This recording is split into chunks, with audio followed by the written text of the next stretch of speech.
Presentamos Crimen y Derecho. El acontecer diario dentro y fuera de Colombia en materia penal. El delito, sus causas, su sanción, la justicia, las grandes decisiones judiciales. Una presentación de La Voz del Derecho. Dirige y conduce Germán Perea Posada.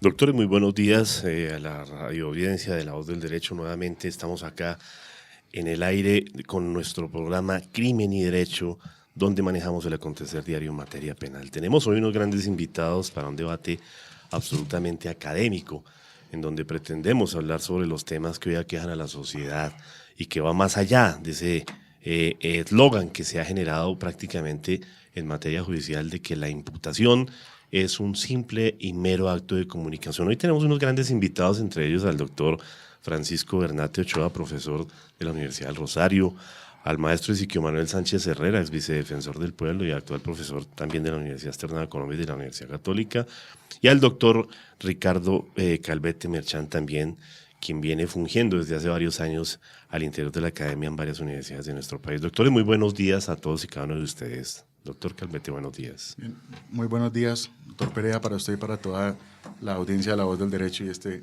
interesante programa sobre crimen y delito. Doctor Bernate, muy buenos días. Doctor Perea, un saludo muy especial para usted y para todos nuestros ciberoyentes. Muy complacido de estar aquí en La Voz del Derecho. Un saludo para mis compañeros de panel y por supuesto para toda la amable audiencia. Doctor Ezequiel Manuel, es un placer nuevamente encontrarlo y tenerlo acá en la cabina de sonido de La Voz del Derecho. Muchas gracias, profesor Perea. El gusto es nuestro. Un saludo muy cordial a los compañeros del panel y aquí estamos. Ok. Hoy los invité precisamente porque pues, nuestro programa va enfocado más a esos aspectos que dirigimos todos los días y que nos vemos abocados los abogados quienes ejercemos el derecho en Colombia. Y no solamente los abogados, sino la sociedad, que es a quien se le finalmente a quien se le dirige el derecho. Y es un tema que hemos venido estudiando y que se ha venido rezagando en el tiempo frente a lo que establece el artículo 286 en concordancia con el artículo 8, literal H, de la norma de la ley 906, donde se dice claramente que se deben conocer los cargos en términos comprensibles, con indicación expresa de circunstancias de modo, tiempo y lugar, y aún se tiene en el contenido del marco jurídico que la imputación es un simple y mero acto de comunicación, en el cual yo difiero personalmente de ese tema y de hecho generé un trabajo además bastante dispendioso en materia de tesis de grado de una maestría donde hablé sobre el tema y considero que ese tema de la imputación además ha sido revaluado inclusive en algunas sentencias de la Corte, ya no puede tenerse como una mera expectativa de comunicación donde a la persona se le comunica inclusive muchas veces cargos que van más allá de la verdadera imputación como un tema de exceso de legalidad suficiente, y eso llevaría inclusive no solamente a generar una vinculación, un efecto vinculante, sino también de acuerdo a los cargos una solicitud de medida de aseguramiento en el entendido, por ejemplo, de lo que considera el artículo 313, numeral primero, donde los delitos de competencia de jueces penales del circuito especializado va más allá. En ese contenido, pues vamos a dialogar el día de hoy y quisiera conocer el criterio de todos y cada uno de ustedes en ese sentido. Doctor Ezequiel, tiene el uso de la palabra, su señoría. Gracias, profesor Perea. Sí, fundamentalmente hay que contextualizar la situación. Vamos a dialogar acerca de la audiencia de formulación de imputación en el ámbito procesal penal, en el ámbito del sistema acusatorio de la ley 906/2004. Hay que partir de dos presupuestos esenciales. Uno primero, que es qué ha dicho la doctrina y qué ha dicho la jurisprudencia en torno al tema. Hoy en día, la tendencia, siguiendo los lineamientos literales de la disposición, es que la formulación de imputación es un mero acto de comunicación. Así lo ha establecido la jurisprudencia y gran parte de la doctrina. Sin embargo, y en la práctica, el otro presupuesto es que en la práctica funciona así. Ahora bien, ¿eso está bien? o eso está mal. ¿Cuál es nuestra visión de esa situación? Eso tiene un arraigo eminentemente filosófico, y es que el proceso penal no puede ser concebido sino como un método regido por los grados del conocimiento en los que se debe arribar o aproximarse a un concepto de verdad. En ese sentido, la audiencia de imputación no puede ser un mero acto de comunicación. ¿En qué contexto hay que observarlo? A partir de los presupuestos jurídicos probatorios en los que se debe asentar la formulación de la imputación. Una imputación en el contexto exacto, preciso, desde la teleología del concepto de proceso penal, hay que partir de la base de que parte primero de una inferencia acerca de la existencia del hecho que tendría posteriormente una connotación o relevancia jurídica. Segundo, la audiencia de formulación de imputación tiene que tener un presupuesto probatorio, y es decir, una probabilidad ahí más o menos mínima que conduce a la inferencia razonable de autoría, en virtud del cual se cita a esa persona a hacerle esa formulación. Y tercero, un presupuesto jurídico, es decir, que la Fiscalía tiene que tener claridad en la imputación del tipo objetivo, en la imputación del tipo subjetivo, y también reconducir a eso a otros presupuestos entendido en la dialéctica del proceso, es decir, un mínimo acerca de lo injusto del comportamiento y un mínimo acerca del presupuesto de culpabilidad. No se queda simplemente en el ámbito de la imputación del tipo objetivo y el tipo subjetivo. ¿Por qué? Porque esa es la misma dialéctica del proceso bajo el entendido de que si no se debieran dar esas situaciones, caminaba en el ámbito de la tipicidad por el archivo del artículo 79. Ajá. Y frente a los otros presupuestos, entonces tendría camino la solicitud de preclusión ante el juez de conocimiento. Lo que quiere decir, doctor Ezequiel, y perdón, le interrumpo, es que daría inclusive lugar no solamente que se le haga un control formal, sino por excepción un control material a la formulación de la imputación, de acuerdo a lo que usted acaba de decir. Claro, lo que pasa es que el problema visible hoy en día en la praxis judicial es la forma como se interpretan las situaciones procesales, desde el punto de vista del conocimiento que tiene el juez de control de garantías y la tarea que realiza la Fiscalía. Si nosotros entramos en el ámbito de la esencia del proceso penal, la praxis judicial debería ser transformada y modificada a unos contenidos que le den sentido a la verdadera esencia del proceso. Es que hoy la crisis del proceso es que se hace valer la eficacia sobre la garantía. Y la rutina, sobre el contenido sustancial del proceso. Es decir, que se habla más de eficientismo que de garantismo. Así es, doctor Perea. Usted lo ha dicho claramente. Okay. Entonces, también eso nos ha llevado, si hay una indebida preparación de la Fiscalía, si hay una indebida preparación de quienes intervienen, defensa, Ministerio Público, los mismos jueces, ¿sí? Entonces se dota el proceso de criterios meramente instrumentales que dan lugar a entender entonces que se debe imponer un mal concepto de diligencia, es decir, imponer a toda postre o a todo medio la eficiencia sobre el verdadero contenido filosófico del proceso penal. Doctor Calvete. No, pues yo creo que el profesor sí que ha explicado con absoluta suficiencia los elementos que debe tener una formulación de imputación. Y por supuesto eso iría en pro de reclamar una especie de control o una especie de análisis de esos elementos cuando en una imputación no se cumple. Sin embargo, pues quiero destacar que más allá de eso, uno de los claros problemas que tiene el sistema procesal actual es que ni en la imputación, ni en la acusación, ni en ninguna etapa se está ejerciendo ningún tipo de control. De hecho, hay que destacar que la audiencia de imputación está llamada a desaparecer. Es decir, estamos hablando de una figura que prácticamente ya hay cerca de casi 100 delitos que son los que comprende el procedimiento abreviado. Que en el procedimiento abreviado ya no hay audiencia de imputación. Exactamente. Entonces, ahora, la ley 1826 abolieron con la imputación. Entonces, si estamos hablando de que en ocasiones el juez de control de garantías no realiza ese tipo de control o no verifica esos presupuestos de los que hablaba el profesor Ezequiel, pues tengamos en cuenta que ya cerca de 100 delitos que son los que cubre el procedimiento abreviado ya ni siquiera se va ante juez de control de garantías. Lo que se hace es básicamente un traslado del escrito que el fiscal entrega el escrito y ahí pues ya no hay control de ninguna naturaleza porque en ese acto ya no interviene el juez de control de garantías. Bueno, tengamos en cuenta que la reforma, en todas las reformas que se han presentado. Yo quiero hacerle una pregunta muy puntual, doctor, porque lo que usted está diciendo es un tema absolutamente dramático en Colombia.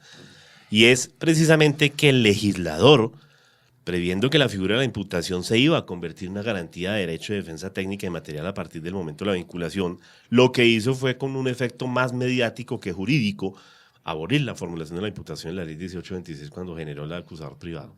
Y eso es gravísimo porque pensaría yo que si una persona ni siquiera se le da la posibilidad de defenderse desde la formulación de imputación, ¿qué va a pasar cuando esa persona llegue una vez con un efecto de una acusación donde no ha tenido la oportunidad de defenderse desde el momento de la imputación?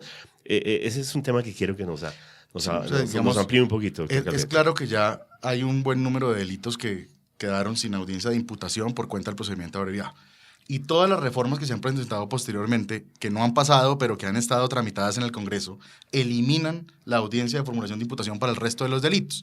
De hecho, la reforma a la justicia, que según noticias se cayó ayer, que ya terminó, digamos que vamos a tener hasta el 2019 otro intento, ahí venían algunos temas y hay otro que está cursando en el Congreso que elimina la audiencia de imputación. Ahora, usted tiene razón que la idea original de la audiencia de imputación era traer una mayor garantía, dándole a la persona a conocer antes de ser acusado la posibilidad de tener la condición de imputado, conocer previamente los cargos, pero hay una cosa bien importante, y es que recordemos que en la ley 906, digámoslo así, original, cuando a una persona se le formulaban cargos en audiencia de formulación de imputación, su suerte no iba a pasar más de 30 días sin conocer qué pasaba con su situación. Me explico, una persona era imputada y después de imputada, el fiscal tenía que entregar escrito de acusación a los 30 días siguientes. Eran los términos del 175. Total. Ahora, no importaba si eran muchos delitos, si eran pocos, qué tipo de delito era, eso no importaba. A los 30 días, si la persona quedaba con detención preventiva o sin ello, la persona a los 30 días sabía y tenía resuelta su situación de qué manera. O el fiscal solicitaba la preclusión, o aplicaba el principio de oportunidad, o entregaba escrito de acusación. Creo que uno de los factores que ha generado que se llegue a concluir que la audiencia de imputación, entonces toca eliminarla, es justamente la perversión que se dio a través de reformas legislativas, donde los 30 días se convirtieron en 60, los 60 en 90, los 90 en 120, es una copia de e ley incluso 600, ¿no? Con la reforma reciente llegamos ya a 400 días para algunos delitos. Entonces, ¿eso qué significa? Que una persona puede ser imputada, muy bien la garantía de conocer cuáles son los cargos, pero se puede quedar 120, 180, 240 o hasta 400 días sin saber si lo acusan, si le precluyen. ¿Y cuál es el problema? Que cuando la persona está en detención preventiva durante todo ese tiempo, pues a costa de una garantía que yo le doy a conocer los cargos, le estoy sacrificando la libertad de mil maneras con medidas de aseguramiento tan graves como la detención. Entonces creo que eso ha generado que lleguemos entonces al tema de decir, entonces mejor eliminemos la imputación y que el proceso más bien comience desde la acusación. ¿Cuál es el asunto? Y quiero, dejar ese punto ahí, que estamos tomando el camino intermedio. Sí. Y es que no estaríamos empezando realmente con la acusación, con la audiencia, sino que estamos empezando con una imputación, pero que se hace a través del traslado de un escrito. Luego igual el fiscal puede pedir medida de aseguramiento y dejar la persona ahí un número de días bastante extenso esperando. Entonces estamos tomando una solución que toma lo peor de cada camino. Quiero poner sobre la mesa el siguiente paso y es este. Usted ha tocado un tema bien álgido, doctor, y es lo que se estableció originariamente en la ley 906 frente al artículo 175, y eran los términos perentorios que tenía la Fiscalía, que además creo que no los entendió. Incluso una preclusión-sanción que nunca se utilizó y que básicamente creo que no los entendió, y veo allá al doctor Bernate que está que se habla, ya le doy el uso de la palabra. Y es el siguiente tema. El artículo 175 originariamente en la ley 906 establecía que tenía 30 días para presentar el escrito de acusación, 30 para la preparatoria y 30 para el juicio. Finalmente nos remitía al 294 y actualmente lo hace. Pero ¿qué ocurre? Y usted acaba de tocar un tema bien interesante y es mantener a una persona sub iudice en el tiempo, inclusive vulnerando el término de los plazos razonables, en el entendido que la persona está privada de la libertad. Pero es que hay un tema más grave aún, y es que el legislador deja un vacío normativo en esta 175. ¿Y cuál es? Es ese término muerto que se toma la Fiscalía cuando se vence el término del artículo 175 y se demora en otro término en nombrar el nuevo fiscal. ¿Y qué pasa con la libertad del procesado?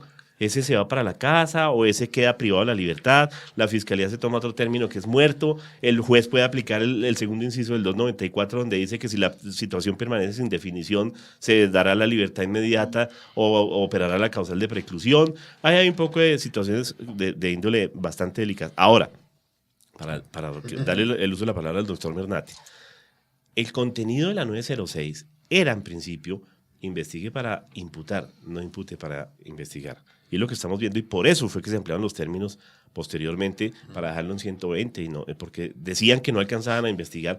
Hombre, si es que el sistema fue copiado de la legislación americana y los gringos, entre comillas, digámoslo así, tienen una imputación sólida porque tiene el término de prescripción de la pena para imputar y tienen todo el término del mundo para investigar. Aquí estamos haciendo básicamente lo contrario. Doctor Bernat. Bueno, doctor Perea, muchísimas gracias. Yo particularmente, pues, creo que se han generado han confluido dos factores, a cual más de perversos en esto, un diseño inadecuado y una práctica que terminó de arruinar lo que ya venía mal. La vinculación al proceso a través de la diligencia de formulación de imputación en Colombia, como usted lo ha dicho y lo han dicho los distinguidos panelistas, pues es interpretado como un acto de mero trámite, un acto de comunicación en el que el juez no tiene la posibilidad de controlar formal o materialmente la actuación de la Fiscalía. Sin embargo, doctor Perea y oyentes, yo sí creo que la formulación de imputación desde el punto de vista normativo ha de tener unos mínimos, unos presupuestos. ¿Cuáles son? Hay unas exigencias de forma. Tiene que hacerse una imputación ante un juez de la República, tiene que la persona estar acompañada de un abogado y si no conoce el idioma en castellano, debe estar acompañado de un traductor. Adicionalmente, ya en cuanto a la forma, se dice que tiene que haber una transmisión de los hechos, debe advertirse a la persona que puede o no aceptar los cargos y las consecuencias de ello. Pero digamos que en Colombia se ha privado a la formulación de imputación de cualquier control material, violando un tema sobre el que mis compañeros de mesa hablan mucho y conocen muchísimo, que es por ejemplo el concurso de delitos. ¿Qué pasa? O sea, se llevan el principio del non bis in idem y la realidad es que esta cuestión de entender a la formulación de imputación cada vez como un acto menos trascendente o relevante ha llevado, como lo dice el doctor Calvete, a que se elimine. Cuando la formulación de imputación sí tiene unas consecuencias de tipo de restricción de derechos, como puede ser la prohibición de enajenar bienes sujetos a registro. O sea, ahí tiene que haber un control de proporcionalidad porque se está invadiendo un derecho fundamental, la honra, no tengo ni idea, la tranquilidad de la persona, bueno, todo este tipo de cosas. Pero más allá de eso, la formulación de imputación, aún concebida como un mero acto de comunicación y degradada como está, yo creo que sí es necesaria. ¿Por qué? Porque sí le da a la persona el tiempo de prepararse para el juicio. Es que también me parece que el otro extremo es perverso y es, le entregamos un escrito de acusación hoy y pasado mañana estamos ya en audiencia preparatoria. Esto le da a usted por lo menos la posibilidad de medirse frente a que está de acuerdo, se ha degradado, se ha desestructurado, lo que ustedes quieran, pero yo más que eliminarla, sugiero darle la posibilidad al juez de hacer un control material sin que esto implique, que es la respuesta que siempre se da a este argumento, que el juez no puede tener teoría del caso, que no puede asumir, con lo que yo entiendo, y por favor me corrigen que yo no soy experto en esto, que se confunde un acto de parte con un acto de postulación. La imputación es un acto de parte, pero claramente es un acto de postulación. Es que si nosotros revisamos la imputación más allá inclusive de ese mero acto de comunicación, tiene unos efectos vinculantes y entre ellos, por ejemplo, interrumpe el término de prescripción. Empecemos por ahí. Es la forma de vincular formalmente a una persona a una investigación, porque tenemos una investigación previa donde opera lo que decía el doctor Ezequiel, el artículo 79 o el artículo 69, inclusive que se pueden admitir la denuncia, y obviamente a partir de la vinculación tenemos la formulación como tal, el efecto de vinculación de una persona que está ya formalmente vinculada.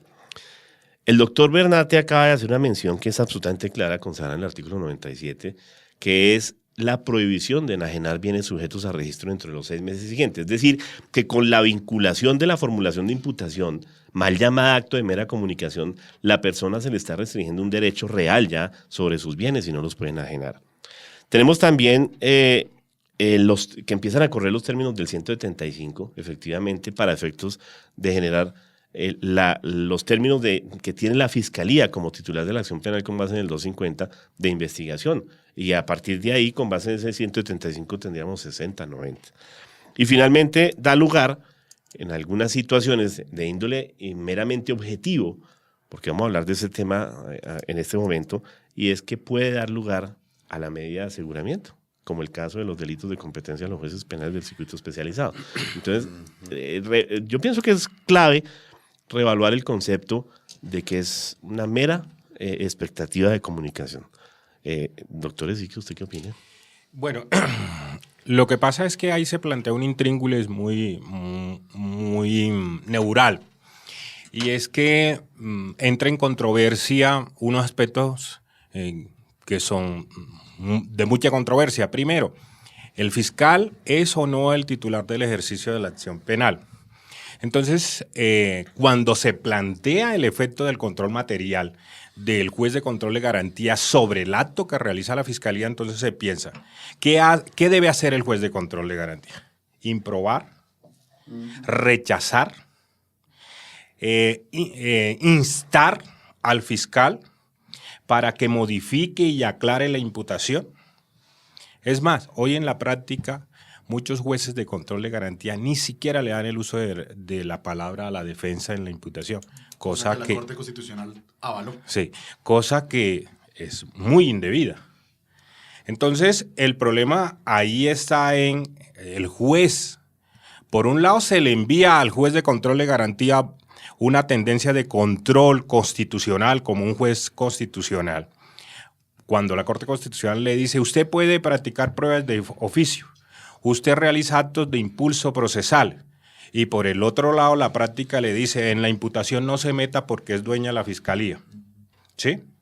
Pero ocurre muchas veces, por ejemplo, lo que ha planteado el profesor Bernate, y es un fiscal bajo la pretensión luego de lograr un preacuerdo que en Estados Unidos compromete la responsabilidad cuando hace ese tipo de actos, plantea una situación de un concurso aparente de tipos. Y le dice a la persona, mire, aquí, por ejemplo, se configura el delito de abuso de autoridad y se lo concurso con el delito de prevaricato por acción. O le dice, aquí se configura la extorsión en concurso con constreñimiento ilegal. Hasta 4 delitos sobre la misma conducta. Exactamente. Entonces, un juez frente a esa situación Está en la obligación de impartir legalidad. Claro, está en la obligación de decirle, mire, claro, pero previo a darle el uso de la palabra a la defensa, para que la defensa también plantee ese tipo de situaciones. Pero aquí viene un tema más simpático, y es el siguiente. Es absolutamente claro que el juez de control de garantías, como juez de función constitucional, está en el deber jurídico de impartir o no legalidad a la formulación de la imputación, con base en lo que usted acaba de decir, doctor Ezequiel, acertadamente, frente a los cargos. Y si, por ejemplo, los cargos se contraponen o se subsumen entre ellos mismos, pues tendría que él solicitar que se reconducte esa situación por parte del ente de acusación o no impartir legalidad. Pero la pregunta del millón es esta: ¿el impartir o no legalidad es una decisión del juez? No, yo creo que hay un debate muy grueso, y es si cuando el juez da paso a las preguntas de si acepta o no los cargos, él imparte una legalidad al acto de imputación. Y ese no es un debate menor, porque si el juez imparte legalidad al acto de imputación, ese es un acto anulable en sede de acusación. El juez de conocimiento podría anular. Yo pregunto lo siguiente. Claro, pero profesor Perea, o sea, ¿para qué se acude ante el juez de control de garantía? Desde el punto de vista de la naturaleza y la estructura del proceso. Obvio que es el juez de control de garantía el que torna legítimo el acto de la formulación de imputación para que eso se convierta en presupuesto procesal para la presentación del escrito de acusación. Y es vinculante además. Claro, entonces, De hecho, juega con congruencia. claro, ¿qué es lo que un juez de control de garantía, en esencia, formado con un criterio de legitimidad, con un criterio de seriedad, debe hacer frente a la imputación cuando vea que la misma rompe o va en contravía del principio de legalidad de la imputación? Tiene que llamar la atención del fiscal para que corrija el yerro en que está, porque está vulnerando también el contradictorio del ejercicio de la defensa, el debido proceso como tal también. Entonces, ahora bien, lo que pasa es que la praxis judicial no ha enseñado cuál es el mecanismo. Pero es que además hemos visto una ritualidad en la siguiente, y no conozco la primera audiencia de formulación de imputación, salvo que la exista, donde el juez no le haya impartido legalidad, porque siempre es el hecho de que, no porque como es un mero acto de comunicación, donde inclusive yo tengo una tesis, doctores, que quiero que la discutamos acá, y es, si el juez le imparte o no legalidad, daría lugar inclusive a interponer recursos. Si nosotros miramos el artículo 176, dice claramente que salvo la sentencia condenatoria, todas las decisiones son susceptibles del recurso de reposición. Y cuando el juez imparte o no legalidad, daría lugar efectivamente a que se interpongan los recursos como una garantía del artículo 29 de la segunda instancia. Pero ¿qué ocurre? ¿Qué ocurre en ese sentido? La gran mayoría se someten al imperio de que como es un mero acto de comunicación, entonces no hay lugar a nada. Y como los recursos tienen configuración legal y no está previsto expresamente, entonces no lo Pero la procede. norma lo dice claramente, salvo la sentencia, proceden los recursos de reposición en todas las decisiones de tipo judicial. Doctor Calvet. Sí, es que justamente lo que estaba mencionando el profesor Ezequiel, y es, no está claro cuál es el mecanismo Claro. o cuál sería la consecuencia de eso. Hay un hecho que es importante tener en cuenta, bien sea en la imputación o en la acusación, y de hecho, si se elimina la imputación finalmente para todo el proceso, entonces tendríamos que discutirlo en una etapa posterior, pero sería exactamente la misma discusión. Algo que es absolutamente alarmante es que según las cifras oficiales que se han reportado recientemente, estadísticas que publica la Corporación de Excelencia en la Justicia tomado de la fuente oficial de la Fiscalía, es que en este momento cerca del 50% de los casos que van a juicio terminan con sentencia absolutoria.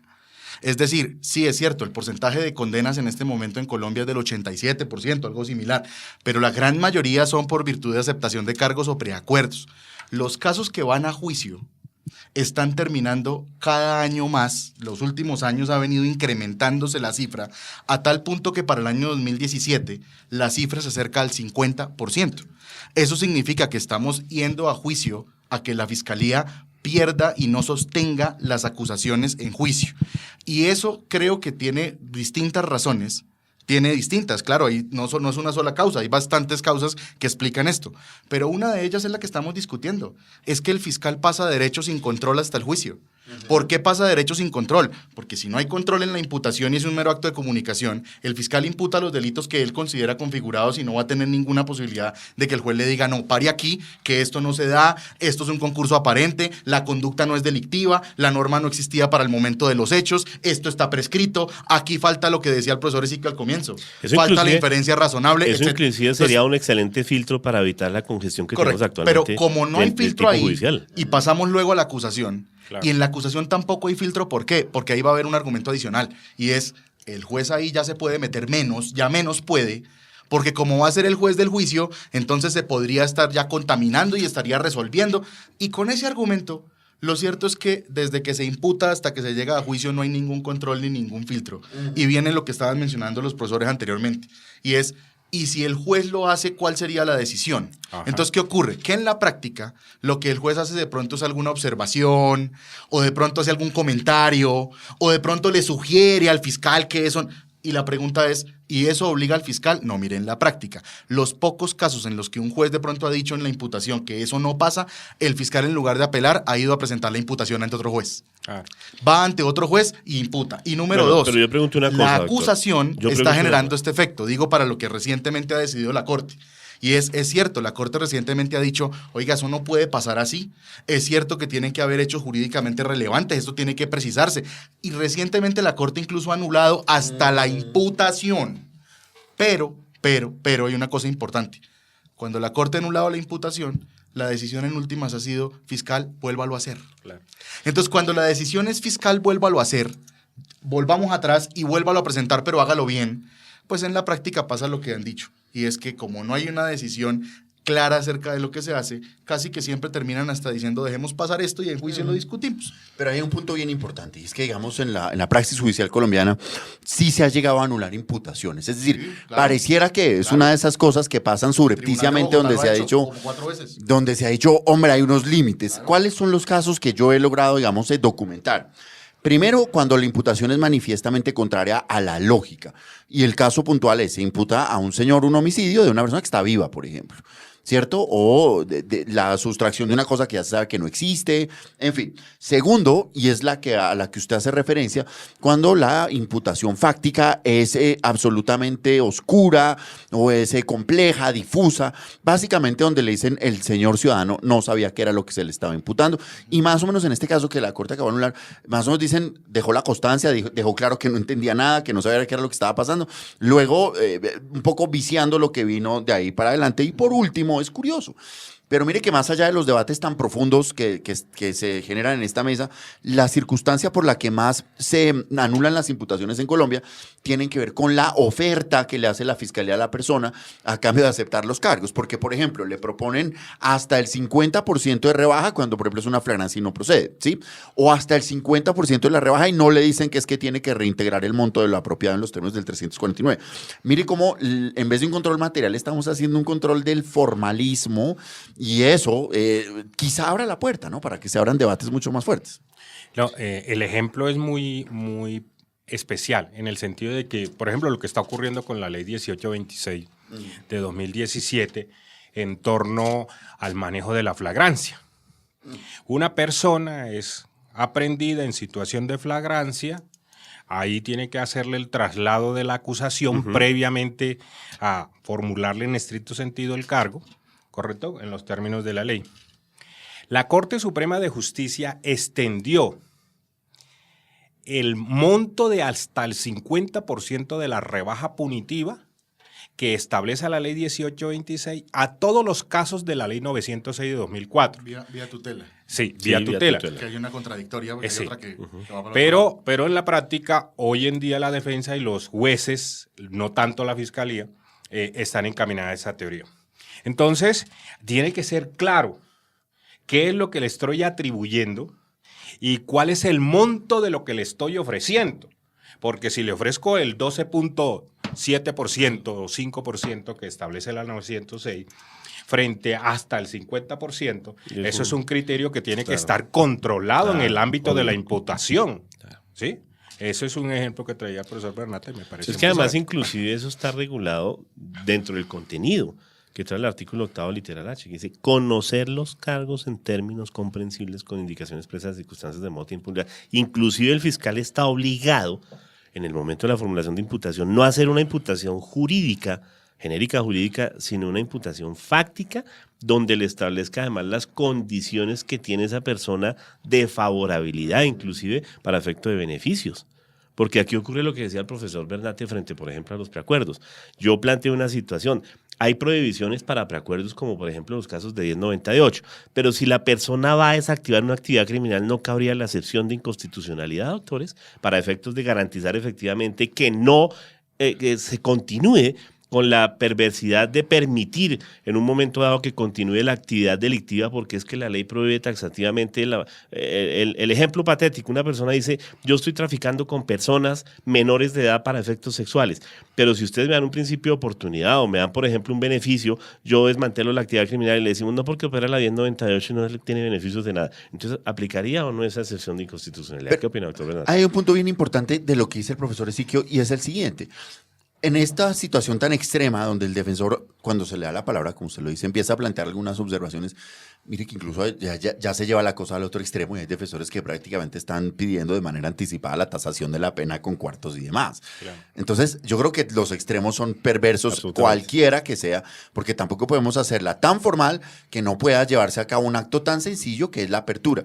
Ahora, simplemente antes de entrar a este tema de los preacuerdos, yo sí entiendo, y el profesor Ezequiel que maneja estos temas desde la perspectiva filosófica, que es impropio, doctor, decir que es a través de la imputación que inicia el proceso penal, que es el argumento para negar el derecho a la defensa en la fase preliminar, ¿sí? Porque claramente en esas indagaciones hay algo. Usted me dice, yo no sé si es un proceso, siquiera asumamos que no, pero ahí hay algo. Y este argumento de que el proceso solo inicia con la formulación de imputación lleva a varios escenarios. Primero, la negativa o el desconocimiento del derecho que tiene la defensa en la fase preliminar, reconocido por el sistema interamericano, entre otras cosas. Segundo, el desconocimiento del principio de interdicción de sospecha permanente, que dice que toda investigación tiene que tener un límite. Y en Colombia, al ser el límite de la prescripción en hechos yo no digo que no sean graves, pero vamos a ver, en un delito como la estafa o como el fraude, que son ahora de consumación perenne, entonces la persona podrá investigar toda su vida sin tener conocimiento. Doctores, este es un tema que continuaremos en un momento. Vamos a hacer un pequeño receso, pero les ruego el favor que no se me vayan de la mesa porque el tema está absolutamente interesante para nuestros oyentes. Seguimos en Crimen y Derecho.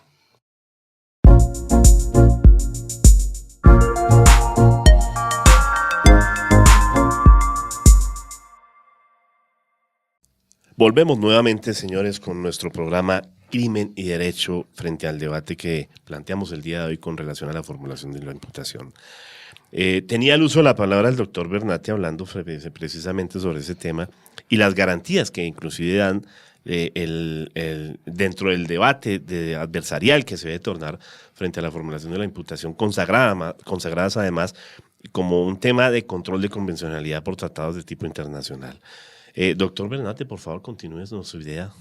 No, básicamente era que esta falacia de entender la imputación como un acto sin ninguna trascendencia, pues ha llevado a la transgresión de todas las personas que son, yo tal vez no digo vinculadas, pero sí de alguna forma que tienen una relación con una investigación en curso y que ha permitido todo tipo de desafueros, desmanes, tales como la creación, por ejemplo, de procesos matrices, donde se está investigando a seres humanos sin que haya una investigación formal contra una persona, tales como el que la persona no tenga ni siquiera conocimiento de la existencia de una investigación en su contra, tales como las consecuencias que esto genera en términos de la imposibilidad de saber de qué me estoy defendiendo, que a su vez es lo que permite lo que señalaba el doctor Ezequiel, que es esta práctica perversa e irresponsable en Colombia, que usted como fiscal puede imputar incluso, ¿por qué no, doctor Ezequiel, un delito derogado? Yo no sé qué pasaría si un fiscal imputa hoy un delito de bigamia, por ejemplo. Al no existir el control material, habría que pelearlo en juicio. Es un tema que lo consagra el artículo 79 frente a la inexistencia del delito, ¿cierto? o inclusive la tipicidad de la conducta.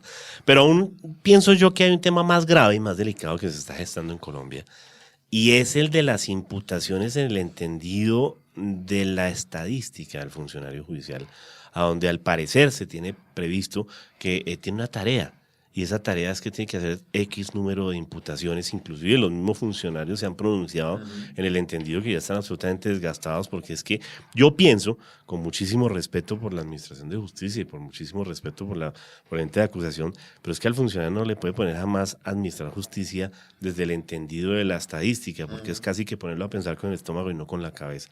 Y eso genera muchas veces situaciones de índole absolutamente peligrosista, donde el funcionario se ha abocado a imputar lo que tenga, porque como es un acto de comunicación, entonces imputemos lo que haya y después sobre el camino miramos y desgastamos el aparato jurisdiccional del Estado, violando inclusive los preceptos del artículo 348, donde dice que hay que aprestigiar la justicia y evitar el cuestionamiento de la misma, pero llevémoslo finalmente a un juicio. Y eso es absolutamente delicado en el entendido del desgaste que se tiene actualmente en la inflación de procesos y que está absolutamente colapsada la Administración de Justicia precisamente porque todo va con formulación de imputación. Y se partió del presupuesto que la ley 906 era inclusive para minimizar el tema del juicio y terminar con una vía de terminación anticipada del proceso, porque es un proceso además de efectos premiales. Y eso daría lugar inclusive que hasta antes inclusive de la formulación de imputación se pudieran hacer negociaciones frente a, por ejemplo, aplicabilidad del principio de oportunidad, suspensión, interrupción, para efectos de minimizar ese efecto de la imputación. Porque es que la imputación, básicamente, a partir de la vinculación, es lo que lleva a la investigación, y esa investigación es lo que lleva finalmente a establecer si hay lugar o no a llegar a un juicio, doctor Ezequiel. Lo veo acucioso. No. Es que previo a lo que acaba de decir, había planteado el tema de los preacuerdos y el principio de oportunidad en la ley 1098 de 2006. Lo primero que hay que decir es que el principio de oportunidad está contemplado al interior de la ley 1098 de 2006, claro, por unas causales específicas, fundamentalmente en que el Estado no le dio otra alternativa de vida al menor que hacer parte, por ejemplo, de un grupo armado. Fundamentalmente las 4 o 5 causales que ha configurado el legislador. Desde el punto de vista de lo que ha dicho la doctrina, es claro que esas causales no tienen una regulación a través de un sistema de cláusula cerrada, sino de un sistema de números apertus. ¿Qué significa eso? Que si el legislador de la 906 posibilitó las causales de aplicación del principio de oportunidad para adultos, y como los menores tienen un ámbito preferencial, es lógico en esa sistemática interpretativa que también las causales de la 906 se aplican en el 1098. Ahora bien, con los preacuerdos, con el tema de la negociación de culpabilidad y los preacuerdos, es claro que la prohibición surge en el ámbito mismo de la ley 906 en torno a los menores. Y usted ha planteado el tema que se enfocaría más el ejemplo de la denuncia de la organización criminal al ámbito del principio de oportunidad, que yo no le vería ningún problema bajo la dialéctica que hemos explicado, pero en torno a los preacuerdos, es que el preacuerdo termina con condena. El principio de oportunidad no. No, ese no es. Y entonces, como la teleología de la ley 1098 es pedagógica, sanciones de educación, de recuperación, de rehabilitación, de resocialización social, entonces uno ve allí que es correcta esa apreciación, pero de todas maneras no se cierra la puerta para una discusión de fondo en torno a aspectos que de alguna manera beneficiarían, porque pártase de la base de que aún así la ley 1098 tiene penas privativas de la libertad que van hasta 7, 8 años. Claro, pero eso es en el cárcel. entendido de aplicársele a los menores. Claro. Pero en el entendido, por ejemplo, de una negociación de un mayor, se le aplica la prohibición expresa de la 1098 de que no le da lugar a los beneficios. Es ahí donde podríamos hablar de ese principio de la excepción de inconstitucionalidad. Pero ese es un Bernardo. punto que es discutible, porque la prohibición es de otorgar beneficios. Es decir, yo lo que entiendo es que la prohibición es de que le rebajen la pena. Pero yo no veo por qué no pueda preacordarse un delito contra un menor en el que, por ejemplo, se preacuerde o se llegue a un consenso respecto a aplicar, por ejemplo, el mínimo. El mínimo. Se viene haciendo así. Claro. Se preacuerda el mínimo de la pena. Sí, que sí, no está tiene bien. ninguna rebaja, no tiene No ningún habría descuento. ningún problema con Eso eso. se viene preacordando de esa manera. Desde que se mueva por los criterios de legalidad de la pena, no había ningún problema. Y en torno al segundo punto, muy brevemente, el problema también hay que entender la posición de los fiscales, porque ese tema de unidad de gestión, unidad de jerarquía que establece el artículo 251 de la Constitución Política en cabeza de los fiscales, es la misma sociedad la que se ha encargado de calificar la actuación de la justicia en Colombia a partir de situaciones de condena. En este sentido, ni las preclusiones ni los archivos suman en las estadísticas, ¿sí? Entonces el fiscal pierde interés por ese tipo de decisiones y les interesa más aquel que le suma en la estadística, porque mensual o trimestralmente lo van a calificar y él se ve precisado entonces a hacer ese tipo de imputaciones aceleradas que no tienen un soporte en elementos materiales de prueba, pero es la misma presión de la entidad lo que lo ha llevado a eso. Pero entonces, ¿dónde quedaría el garantismo, doctor? Porque si hablamos es de un tema de garantismo, porque ahí volvemos nuevamente al criterio del eficientismo, doctor Yo Calvet. quiero volver sobre ese tema y es recordar que como nosotros nos tomamos los términos que vienen en la ley en principio en serio y creemos que las cosas van a funcionar como quedaron plasmadas en la ley, Hay que recordar que la ley 906 decía que cuando el fiscal entregaba el escrito de acusación, se programaría dentro de los 3 días siguientes la audiencia de acusación. Entonces pasaba lo que decía el doctor Bernatti, y es, si una persona era acusada por la fiscalía a través de un escrito, según la ley, dentro de los 3 días siguientes se estaría programando ya la audiencia de acusación. Y luego a los 30 días ya estábamos en audiencia preparatoria. Era el deber ser. Y por eso siempre pensaron, oiga, tenemos que crear una figura que, por cierto, es extraña. No muchas legislaciones tienen algo parecido a imputación antes de acusación. Yo creo esto. Lo que hicimos en Ley 906 en últimas fue terminar copiando el mapa de la Ley 600, que tenía primero la resolución de apertura de instrucción, indagatoria y luego acusación, y teníamos un tema antes de acusar. Aquí dijimos, oiga, no, está muy mal acusar a la persona y estar a los 15 días ya en audiencia. ¿A qué hora va a preparar la defensa? Por eso se dijo, no, creemos un espacio anterior, la audiencia de formulación de imputación, donde la ley era tajante, 30 días, no más. Es que si la persona era imputada, a los 30 días tenía que estarse resolviendo si había preclusión escrito. No importaba lo que acabo de decir, ni el número de delitos, ni cuántos eran, no, 30 días.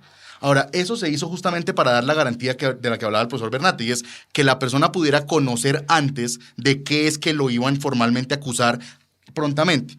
Hoy en día, cuando un fiscal entrega escrito de acusación, la audiencia no se programa dentro de los 3 días siguientes. La congestión ha llevado a que esto sea 1 mes, 2 meses, 3 meses. No, es que la gente Pero está además, totalmente colapsada. la audiencia de acusación se viene haciendo y dura varias sesiones muchas veces, pero además la audiencia preparatoria no se programa hoy en día 30 días. Está también, o sea que hoy, si el argumento era dar tiempo, quiero destacar esto.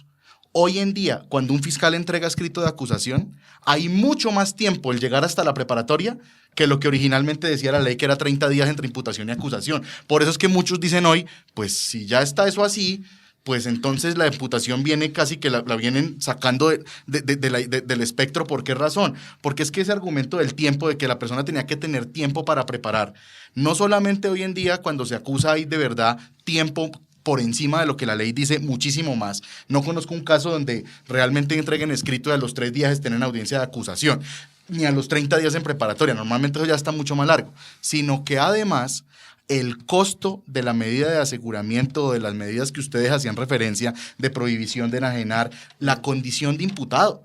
Es que la condición de imputado es una condición que aquí pareciera que no tiene ningún efecto, y ustedes se dan cuenta que en muchas legislaciones la condición de imputado ni siquiera existe.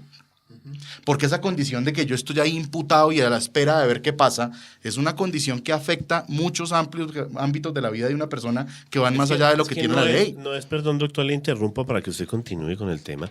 Y no es solamente la condición simple y llanamente de imputado, sino que es que tiene unos efectos y unas consecuencias gravísimos, a partir de esa sin duda situación alguna. que son gravísimos, Total, entre ellos total. incluyendo, que lo dice la norma inclusive el 286 subsiguientes, que los elementos materiales de prueba, la evidencia física, la información legalmente obtenida, dará lugar a la solicitud de la medida de aseguramiento. Claro. Entonces eso es un tema absolutamente vinculante que va más allá de esa mal calificación que tenemos desde el punto de vista además exegética de la norma, que dice es que es un mero acto de comunicación. Y ahí en donde entra el papel del juez de control de garantías, que debe velar primigeniamente por los derechos del procesado, no inclusive el de las víctimas. Y aquí hemos intervenido a veces que prima más el derecho de la víctima, ¿no? Entonces, ahí es donde hay que mirar ese tema puntualmente. Continúe, doctor. Sí, pero como es una diligencia, como la imputación también no tiene descubrimiento probatorio, también tiene ese amparo, que el fiscal dice, pues que yo aquí no tengo que hacer descubrimiento tampoco. Y entonces el tema de la inferencia de la que hablaba el profesor Ezequiel, pues no es que tenga una rigurosidad muy grande. Ahí en esa audiencia, ¿no? El defensor se espera que le hagan la solicitud de medida. Claro, pero está imputando unos cargos que inclusive muchas veces eso es lo que no está se pasando explican. en la práctica. Se espera a ver si hay solicitud de medida o no, porque en la imputación, en la medida en que no hay descubrimiento, tampoco es que ese soporte de inferencia pueda ser demasiado riguroso. Y entonces sí es cierto que se está quedando en una diligencia sin control. Pues. Sobre todo porque cuando se hicieron las capacitaciones y la socialización del sistema acusatorio como un sistema de partes, llamémoslo así, lo que se impartía en esas capacitaciones por el honorable doctor Paul Beck y demás era que digamos que a usted le beneficiaba si su contraparte hacía mal su trabajo. Luego que que lo que había que hacer frente a los errores era más o menos que eso llegara hasta la segunda instancia, pero que usted tenía que guardar silencio en una imputación mal hecha. Y me parece que eso es válido en otro tipo de asuntos, pero lo que dice usted es muy válido. El fiscal me hizo la imputación mal porque me imputó, por ejemplo, mire, uno de los problemas más graves que tiene Colombia es en materia de contrabando de medicamentos, donde las personas son sorprendidas con el contrabando de medicamentos y en la regla del Código Penal exige unas cuantías que muchas veces no se pueden determinar, sobre todo en aquellos medicamentos que se importan de Venezuela, que no, ilegalmente por supuesto, que no tenemos el precio. Entonces les imputan contrabando y uno pregunta, ¿pero cuál es la cuantía? No la sé, pero por debajo de 50 salarios mínimos es atípico. Luego, deme una idea, eso lo vamos viendo en el juicio, todo se lo iba... O por ejemplo, el tema de los todo se volvió de juicio, ¿no? El tema, por ejemplo, de los estupefacientes cuando no está legalmente establecido cuánto fue el pesaje real, Por porque ejemplo, viene el proceso pero- de depuración o lo que sea, o el PIPH no está concreto. Un debate larguísimo es qué pasa en estas audiencias concentradas que vienen con legalización de captura, formulación de imputación y vocación de solicitud de medida de aseguramiento. ¿Qué pasa cuando, si la una es decir, si son actos presupuestos entre sí, y por ejemplo, qué pasa si hay una nulidad en la legalización de captura? Nulidad derivada, por ejemplo, de que el abogado no tenía título o que no había un traductor oficial, si eso invalida las actuaciones posteriores. Ese es un debate importantísimo. Si hay una nulidad, según la jurisprudencia, no, es un pedazo gravísimo. Usted puede avalar una imposición de una medida de aseguramiento con una imputación viciada de nulidad, porque como sucedió en un caso que trató nuestra jurisprudencia, el abogado resultó falso. No tenía tarjeta. Entonces lo que dicen es, pues no tenía tarjeta, pero lo hizo muy bien. Entonces no hay problema. ¿Usted recuerda que hubo un caso donde... Pero a ver, un juez ese de la caso es República absolutamente invalidó delicado eso porque ¿dónde y queda la terminó defensa técnica? investigado por prevaricar. Pero a ver, doctor. Por haber Mate, anulado justamente eso. Ese caso es absolutamente discutible porque se establece claramente en el artículo 29 de la Constitución que existe la defensa técnica y la defensa material, que entre los dos construyen la defensa integral. Y si el abogado no es un abogado, pues está vulnerando un derecho fundamental que es la defensa técnica, doctor. ¿usted Y se no la acuerda? podemos convalidar diciendo que lo hizo bien hecho, porque hubo otro caso aquí que suplantaron un fiscal y entonces ahí sí fue absolutamente inexistente la diligencia. Entonces, ¿hasta dónde eso es inexistente? Pero o es nulo? digamos, yo en el fondo no le veo, digamos, mucha discusión a eso, porque en Colombia históricamente creo que es una discusión que ya se había superado. ¿Se acuerda que había una regla que decía que en ausencia de abogado disponible la indagatoria podía hacerse con un ciudadano honorable? Que salía uno a coger al primero que estuviera cerquita y que le firmara la indagatoria, y ya la Corte Constitucional dijo, no, hasta allá tampoco, ¿cierto? Que es honorable.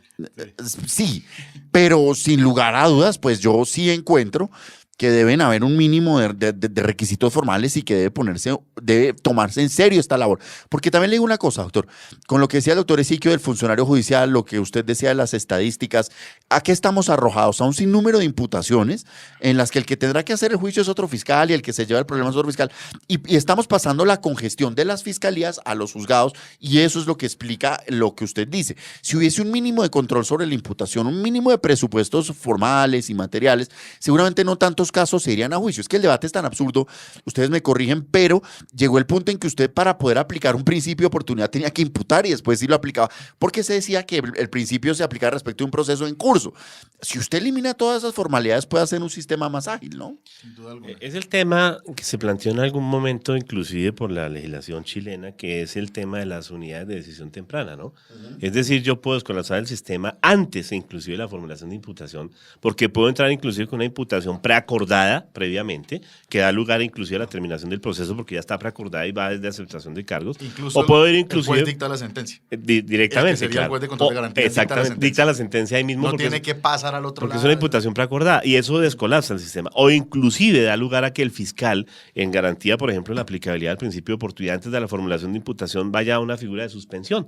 Suspendamos condicionalmente el procedimiento a prueba y si lo cumple, le renuncia al ejercicio de la acción penal. Si no lo cumple, dará lugar inclusive a la formulación de imputación y probablemente a una vocación de una solicitud de medida por el incumplimiento. Pero esa figura da lugar inclusive, como dice el doctor Calvete, a que el juez pueda en su momento terminar el proceso y eso daría paso efectivamente a un tema de garantismo, no solamente de no mantener a la persona sui judice en el tiempo, sino de descolapsar el sistema.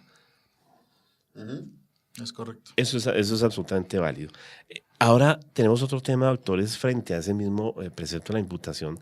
¿Y qué papel juega ese juez de control de garantías cuando vislumbra inclusive que la imputación va más allá del aspecto fáctico, entendido, por ejemplo, cuando se concursan delitos, por vía de ejemplo, y se dice, en concurso con el delito de concierto para delinquir, y no está demostrado el concierto para delinquir desde el punto de vista fáctico.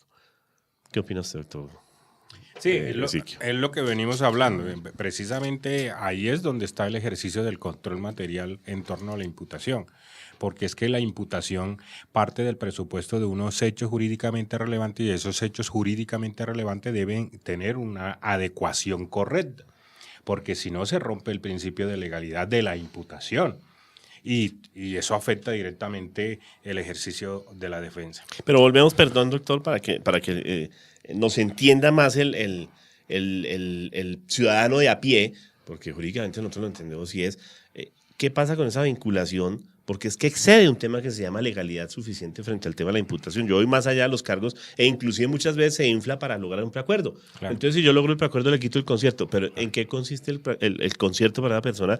En el entendido, por ejemplo, que no esté en las circunstancias fácticas para demostrarle que efectivamente la persona está en curso dentro de ese delito. Claro. Y el juez se va con la disculpa muchas veces de decir, doctor, como es un simple mero acto de comunicación. Claro, o sea, eso produce unos efectos. Claro, el proceso penal en Colombia tiene los correctivos para ese tipo de ejemplos. Y el correctivo lo debe hacer el juez de conocimiento cuando hace el control sobre la legalidad, que también empieza a discutirse entonces si es formal o material. Claramente es material.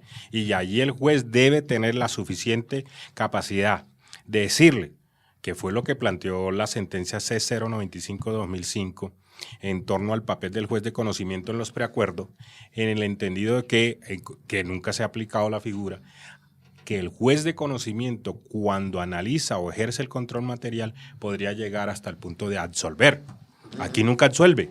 Aquí inaprueba o desaprueba. Es que ese principio de la duda se ha invertido, ¿no? Desaprueba el tema del preacuerdo en torno a una vulneración clara del principio de legalidad de la imputación ahí. Pero eso no debería llegar hasta allá. Debería ser corregido por el juez de control de garantía, pero volvemos al círculo de la discusión. Entonces, si el fiscal se mantiene, si el juez va, y lo que dice el doctor Calvet es muy claro, frente a ese tipo de situaciones, lo que hace el fiscal es va a imputar ante otro juez de control de garantía. Pero ¿y hasta dónde esa imputación es legal? Incluso hay casos donde... Doctor Calvet, conclusiones, porque ya se nos agota el tiempo. Perfecto. Usted pregunta sobre el papel del juez de control de garantías. El juez de control es eminentemente un juez constitucional, independientemente de que hace control de legalidad, pero también fue concebido como un juez constitucional. El artículo 29 de la Constitución dice que nadie podrá ser juzgado sino conforme a leyes preexistentes al acto que se le imputa. Creo que eso se ha entendido, esa palabra juzgado, se ha entendido bajo una frase que todos hemos escuchado y es, eso es para el juicio. Esa discusión, todas las discusiones que están planteando acá, se dice, eso es para el juicio. Si uno entiende que nadie puede ser juzgado, no se refiere al acto del juicio oral, sino se refiere al acto de ser procesado, al acto de ser enjuiciado, al acto de ser sometido. Pues si nadie puede ser sometido sino conforme a leyes preexistentes, es obvio que mínimo debe ser, como decía el profesor Esique, un juicio de tipicidad más o menos estricta, donde sea claro que lo que me están imputando no esté, o sea, eso no se cumple diciendo, lo que le estoy imputando está en el artículo tal del código. No, los hechos que usted me está imputando realizan eso que dice allá, porque si no me está violando el artículo 29 de la Constitución. 2, conforme a leyes preexistentes al acto que se le imputa, voy a decir un ejemplo claro.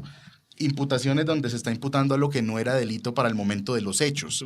Si algo no era delito para el momento de los hechos, yo no creo que el juez de garantías pudiera decir, eso es para el juicio, perdóneme. Yo sé que le están imputando una cosa que no era delito para el momento de los hechos, pero eso es para el juicio, porque no, el término juzgado se refiere a que nadie debería estar sometido al poder punitivo del Estado, que comienza justamente desde antes de todo ese peso, pues debería ser controlado por el juez constitucional. Yo como conclusión sí quiero dejar que si se elimina finalmente la audiencia de imputación, como veo que vienen todos los proyectos que se han presentado después de la ley de procedimiento abreviado, si no es ahí, de todas maneras estamos reclamando a gritos, creo que las estadísticas, las cifras, el sistema mismo lo muestra, es muy importante que se establezca, así sea con un carácter posterior en la audiencia de acusación, un control por lo menos sobre estos elementos que estamos diciendo y sobre lo que decía el profesor Isique al comienzo.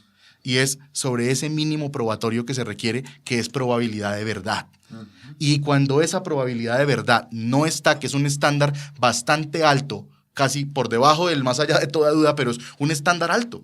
probabilidad de verdad, pues el juez no podría aprobar una acusación. Y creo que debemos ya entonces quitarnos el mito de que es que el juez estaría prejuzgando. Porque si somos verdaderamente claros en esto, la verdad es que el juez que está en la audiencia preparatoria tiene un claro conocimiento del caso desde antes del juicio y debería entonces tener la posibilidad de tomar este tipo de decisiones. O como último, entonces denle esa tarea a un juez distinto o al mismo juez de control de garantías que no sea el juez del juicio, pero que pueda hacer control material anteriormente. Yo le pregunto al doctor Calvete, uno de los problemas que plantea la praxis judicial en torno a la formulación de la imputación es a quién se le señaló legalmente esa función y desde el punto de vista de las designaciones, cómo funciona. En un sistema equilibrado, el juez de control de garantía debería tener una jerarquía mucho mayor que la que tiene. Ese es un grave error conceptual en que incurrió la ley. Por eso se propuso que fueran de la jurisdicción constitucional, mínimo categoría circuito. Claro, y hay un problema en la praxis también, que era, la mayoría de los jueces de control de garantía ya han ido variando y separando esa situación. La mayoría de los jueces de control de garantía eran fiscales. Entonces pasaron fiscales a ejercer esa función. Es un cambio de rol difícil. Claro. Y cambio de paradigma. Ese cambio de paradigma, sobre todo en la fundamentación constitucional, es que el juez de control de garantía, en Chile se llama de garantía, en Ecuador se llama de garantías, aquí se llama de control. Control de garantías. Es decir, que está suponiendo el ejercicio material del control. Claro. Va más allá. Partes de ahí. Sí. Doctor Bernate, sus conclusiones. Yo particularmente no creo que sea el momento para excluir a la audiencia de formulación de imputación, sino para darle el significado que yo creo el legislador le buscó, entre otras cosas por lo que usted dice, y es que lo llamó juez de control, pero si miramos se ha banalizado tanto que en el día a día, por ejemplo, ya no se habla de audiencia para solicitar medida de aseguramiento, sino para imponer medida de aseguramiento. O sea, hemos perdido hasta la vergüenza en las formas. Pero a manera de conclusión, yo creo que sí debe el juez tener unos elementos de control, tanto formal, porque ese es un punto muy importante. Mire que se me acaba de ocurrir uno. En los delitos querellables debe haber verificado por lo menos que se haya hecho la querella legítima y que se haya evacuado el requisito de la conciliación. O que no haya caducidad. Y en la práctica no se hace así. Se dice como usted dice, doctor Calvete, que son debates de juicio. Entonces yo creo que hay un control de forma y un control de fondo y eso va a resolver más problemas de los que resolvería la eliminación de la formulación de imputación. Doctor Ezequiel.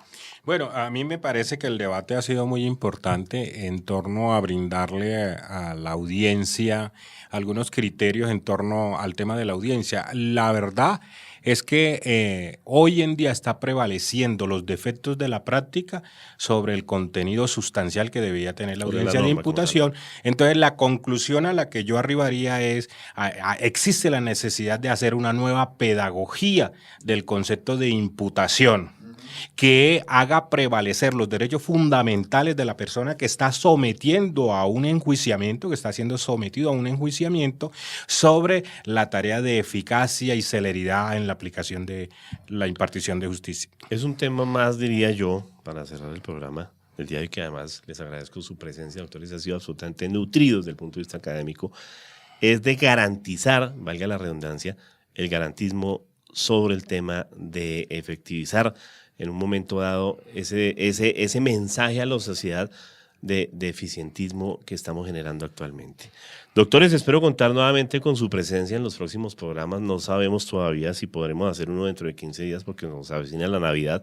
De antemano les deseo una feliz Navidad a todos y cada uno de ustedes y espero que nos sigan acompañando en esta mesa de trabajo, doctor Ezequiel, doctor Bernate, doctor Calvete. Muchas gracias por su presencia y continuaremos informándole el acontecer diario en materia penal a nuestros oyentes en Crimen y Derecho. Muy buenos días para todos. Hemos presentado Crimen y Derecho, el acontecer diario dentro y fuera de Colombia en materia penal. El delito, sus causas, su sanción, la justicia, las grandes decisiones judiciales. Dirige y conduce Germán Perea Posada. Una presentación de La Voz del Derecho.